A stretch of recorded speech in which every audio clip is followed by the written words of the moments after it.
do it in a respectful manner, not to make other people think that I think that they're stupid. I want to share my beliefs and hear other people's beliefs, and maybe their beliefs can sway mine a little bit. Maybe not. Maybe I can out-debate them, you know? And because this fight shit is so minuscule in life. Like, you think, yes, it's great for me and a small circle of people that I can help, but this shit is so minuscule. You have people out there being oppressed by governments. You have shit. We fall into that category, believe it or not. If you want me to get real political, you know, the Federal Reserve is a corrupt institution. There, I went out and said it. You know, these people control our dollar, brother, and we didn't vote for them. Think about it. You know, you got 13 board members voting on the value of the dollar. Did we vote for that? No, it's corrupted. So for me to actually be able to talk about something greater than fighting is more purposeful than anything I could talk about related to fighting.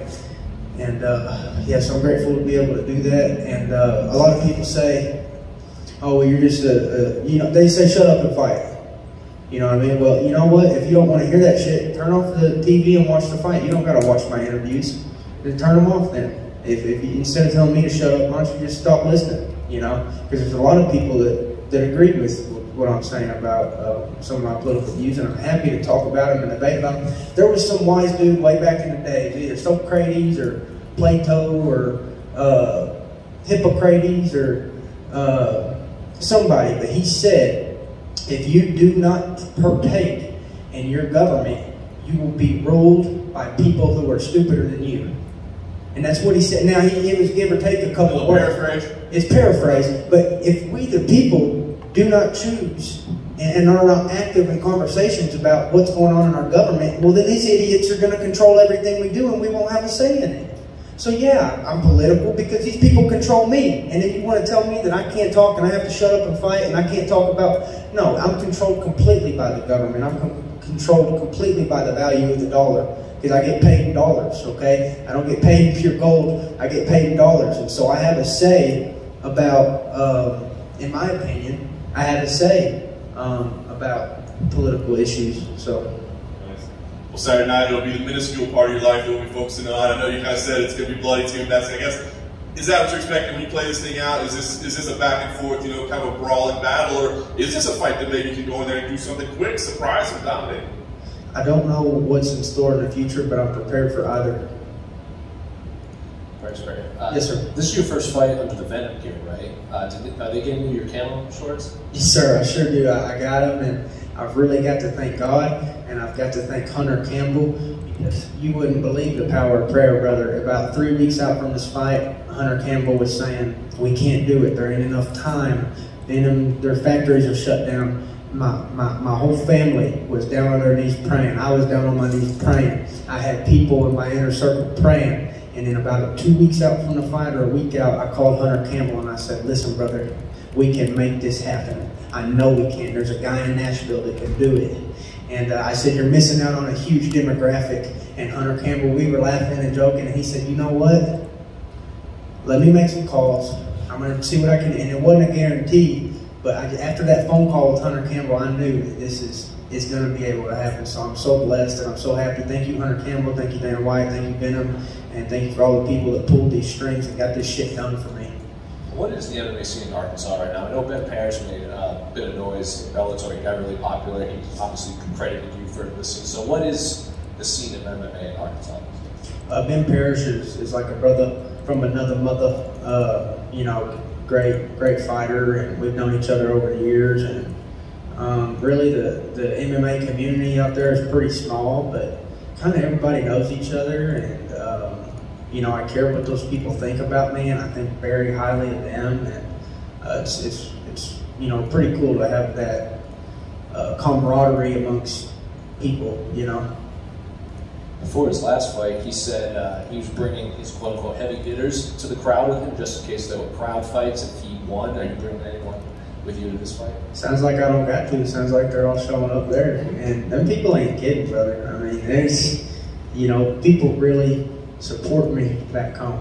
And, you know, I mean something to them and they mean something to me. So It's an honor to be here. He said he believes the most crowd fights in MMA, like after his fights, people in the crowd will try to fight him if he beat a hometown fan.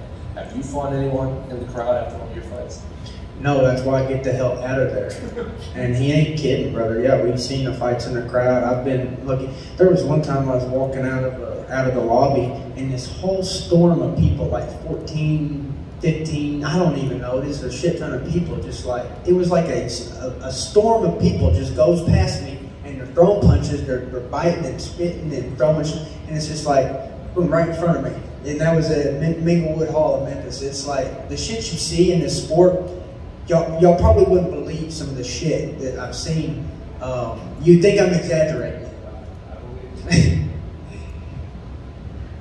Have you managed to have much studio price now into your Oh, what's up, brother? Thank you. Have you managed to have much studio time during your training camp? Yep, my trailer is my studio, my car is my studio. So when I'm going to the gym and chilling, that's now when I'm actually. You're talking about the music, right?